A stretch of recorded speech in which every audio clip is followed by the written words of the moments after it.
Hello guys, very good evening. So आज आहे गणपतीचा 4था दिवस आणि आज आमच्या घरी गौरी येणार आहेत. उद्या गौरी पूजन आहे, आज गौरी आमच्या घरी येणार आहेत. सो आता सर्व महिला आपल्या तयार होत आहेत आणि त्याच्यानंतर आम्ही जाणार आहोत गौरीला घ्यायला. सो ते तुम्ही ब्लॉगमध्ये बघाल. आणि it's been long, like I think परवाच्या दिवशी मी तुमच्याशी बोलली होती, ते तुम्ही व्लॉगमध्ये बघितलं असाल.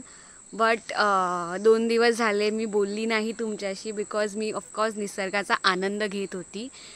आणि मला असं वाटलेलं व्लॉगमध्ये खूप एक्सायटिंग मला शूट करायला भेटेल.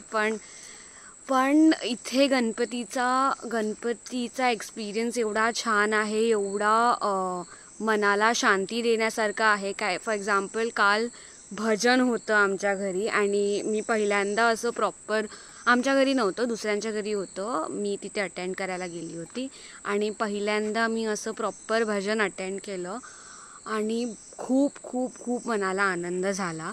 आणि आज आमच्या घरी भजन आहे. So bhajan, aarti, all the spiritual things happening.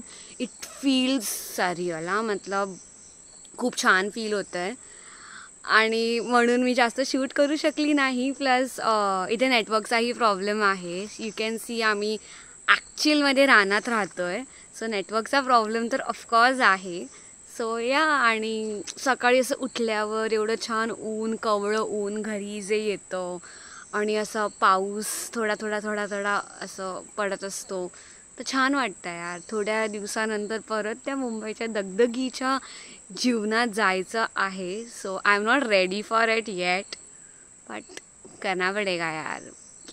तो yeah, I will take you through. आता सर्व आपल्या महिला मंडळ सर्व तयार होत आहेत आणि मग त्यांची अशी छान आपण व्हिडिओज काढणार आहोत आणि तुम्हाला दाखवणार आहोत. So stay tune guys.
आज आमच्या घरी आल्यात गौरी आणि आम्ही आहोत आमच्या आप्पा आजोबांसोबत. आणि ते आपल्याला आज सांगणार आहेत की जेव्हा घरी गौरी येते तेव्हा आपण घोड्यावरचा, जसं तुम्ही बघू शकता, आपण घोड्यावरचा गणपती आणलेला आहे आणि ते आपल्याला त्याच्या मागचं कारण किंवा कथा सांगणार आहेत. ही जी प्रथा आहे ती आमची पूर्वापार चालू झालेली प्रथा आहे. या पूर्वी आमचे राजे लोकांकडे आम्ही ब्रिटिशांपेक्षा कमजोर नाहीत हे दाखवण्यासाठी आमचे गणपती हे घोड्यावरचे असतात आणि ते आम्ही ह्या गौरीचे प्रत्येक आमच्या कुटुंबामध्ये, म्हणजे आमच्या कुटुंबामध्ये ही प्रथा चालूच आहे. आमच्या सूर्य घराण्यामध्ये ते आज सगळं ती चालूच आहे.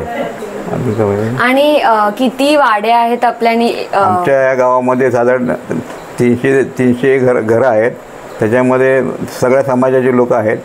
त्याच्यामध्ये मराठा समाज आमचा जवळ साधारण 25 ते 30% जवळ मराठा समाज आहे आणि त्यांच्याकडे अशाच या घोड्यावरचा गणपती वगैरे आणण्याची प्रथा आहे. पण आणि आपली जी गौराई आहे ती किती घरांना मिळून आहे आता? हे आमचे जे गजगजे आहेत ते आमच्या 4 घरामध्ये असे टोटल आमच्याकडे 4 गणपती येतात आणि ते 4ही गणपती गौरीबरोबर घोड्यावरचेच असतात.